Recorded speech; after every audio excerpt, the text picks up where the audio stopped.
I'd like to thank everybody for coming, and I'd like to introduce the newest Laker, Matt Barnes. He'll be wearing number 9, I believe.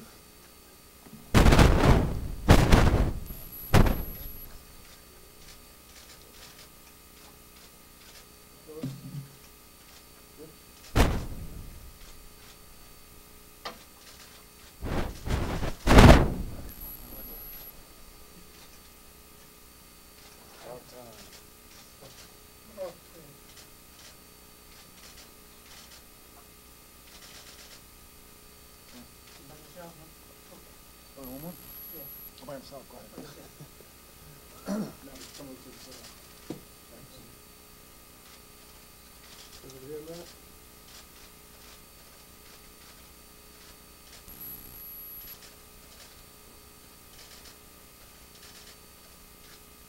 Okay. Go ahead, Matt.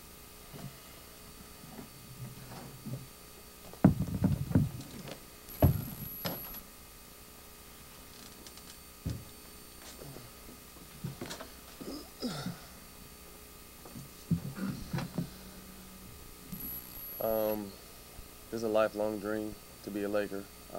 Growing up in California in the 80s, you have no choice but to, love Laker basketball. And, I grew up a huge, Showtime fan, Magic, Worthy, Kareem, Byron Scott. So, it's kind of come full circle now. And I've had a hell of a road to get here, but very happy to be a Laker. Matt, is it true you gave up money to come here?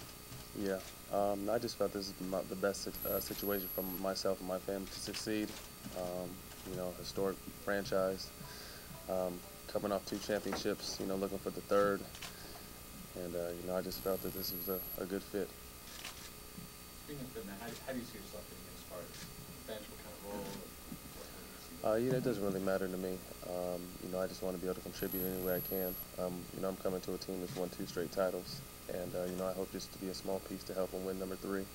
So whether that, coming off the bench, whatever my role may be, I'm going to do it to the best of my abilities. You were known last year as a feisty defensive player who could get under the opposition's skin. Is that something you want to do? Are you planning on doing here, much like Ron Artest when he came here last year? It's not really not that I try to get under people's skin. I play hard. I kind of say I'm a football player playing basketball. So, I invite physical contact. I love it. I enjoy it. And, I respect all my opponents, but I fear no one, So that's kind of just the mentality I take while I'm out there. And whether that gets under people's skin or not, that's not really my goal. My goal is to win the game. So that's, that's where my focus will be. That was your focus, last year against the Lakers. What about now with the Lakers and Kobe, who you had a little confrontation with last year? Me and Kobe are cool. We've been cool. I think, the media kind of made it more than it was. We were just 2 competitors competing. We both wanted our teams to win, and it got a little feisty, and, neither of us backed down. And, last year we got the win, but, now I'm fighting with them. And, I couldn't ask to fight with a better competitor. On the same vein, you just put on your Twitter that how hard is it, do you think it's going to be to win over some of those? I just think, I'll let my play do the talking. I like to mess around on Twitter, and, I was giving some of those guys a hard time. And, Laker Nation, I mean, there's nothing bigger in the sports world than being a Laker, So, all those people last year that didn't like me for what I did, that's just a strong support for their team. I'm sure they didn't like me, but they respected, what I was about. And, that's all I ask here is just respect what I'm about, and, I'll win a lot of people over with the way I play. You announced that you were a Toronto Raptor. Can you just describe how that kind of fell apart and the emotions you went through? It was a tricky situation. I don't know all the exact terms of it, but from my understanding, it was supposed to be a signing trade that didn't work. And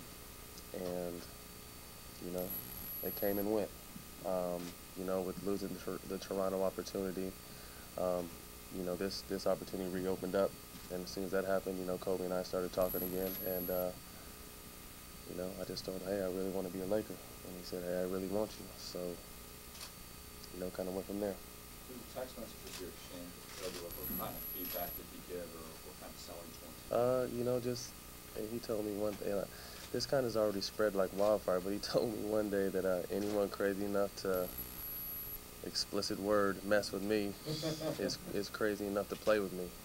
You know, and he said, let's get it done. And you know, like I said, he's one of the best competitors ever to play the game.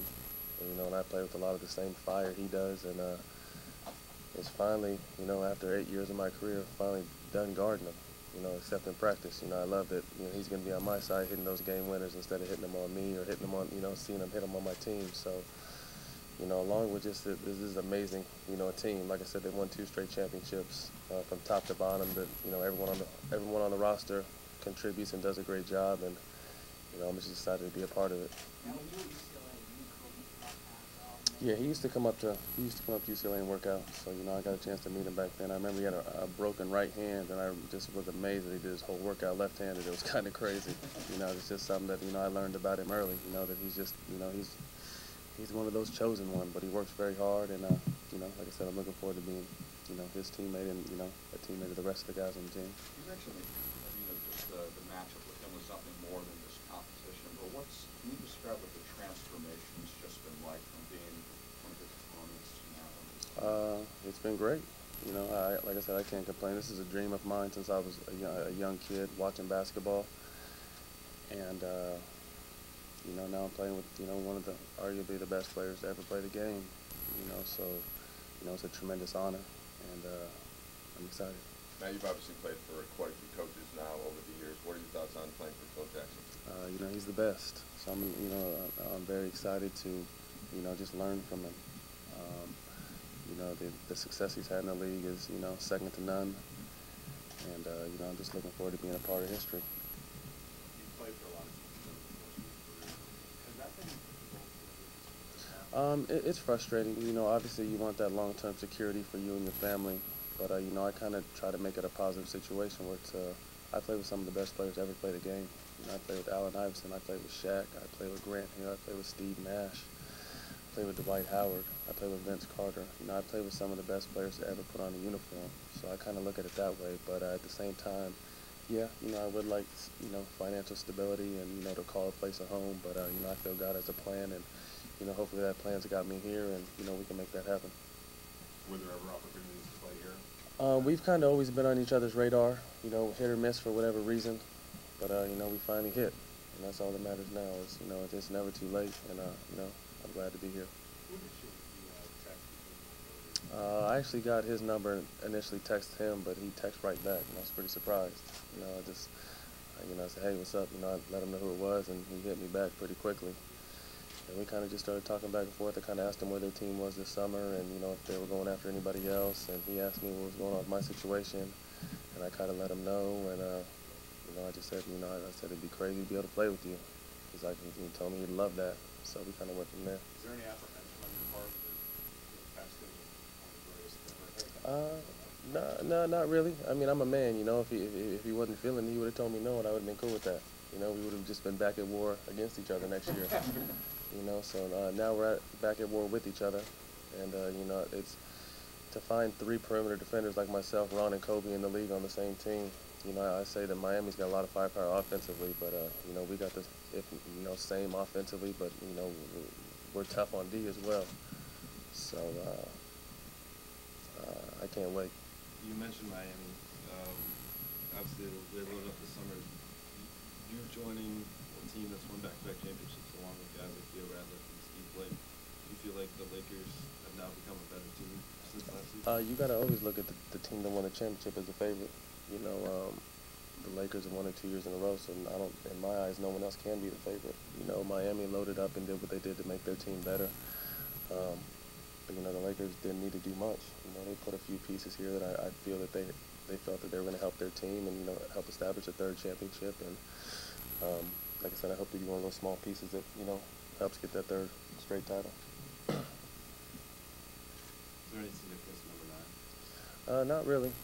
Not really. It was a number I had earlier on in my career. And, you know, knowing that Elgin Baylor's 22 was retired and Magic Johnson's 32 was retired, I just went with a single-digit number. Sorry, you mentioned, you know, just growing up watching the Lakers. What are some of the favorite memories that stick out? Just the way I'm a huge Magic Johnson fan. So just the way he orchestrated his offense and his team and his fire and passion and the way he rallied his troops and those battles he used to have with Boston. I mean, growing up in California, that was it. There wasn't, Golden State was, okay. Sacramento Kings were, but the Lakers were always on top when I was growing up. So, just all those, just sitting back and watching that on TV, win championships and win games, and it was just something that, just like going to UCLA was always a dream of mine. Playing for the Lakers, same thing. Speaking of things meaningful to you, I know you got a lot of interesting tattoos. Do you have one that's maybe your favorite or most memorable? I'd have to say I'm getting a tattoo for my mom. My mom passed away from cancer in 2007, so I'm in the process of getting that drawn up and can put that down. So that'll probably be my most significant one. But I have my twin sons. I have twin boys, and I have their footprints on my neck with their name. And they've been the best thing that ever happened to me. So as of right now, that's number one. And then something for my mom. That'll be 1A, 1B. Now, you talked about perimeter defending, and obviously with Kobe and Artest here as well. You just play with probably the league's best shot blocker, Howard, and now Bynum and Gasol here. Does that just allow you to be even more aggressive? Absolutely. Getting a chance to play with Dwight last year, he erased a lot of my mistakes. I was a very aggressive defender and took advantage of having that security blanket back there, but now I have 2 7-footers back there, not just one. So I can really go out and really try to get into somebody knowing that if they happen to beat me, that, the rest of the team has my back. Matt, you came into the league, you had to fight your way into it and kind of develop. Can you talk about how your game has gone from someone trying to make a team to being someone who sought out? I just think, when I first came in the league, I was a long shot to even make it. And I knew that if I played hard, that would buy me some time for the rest of my game to develop.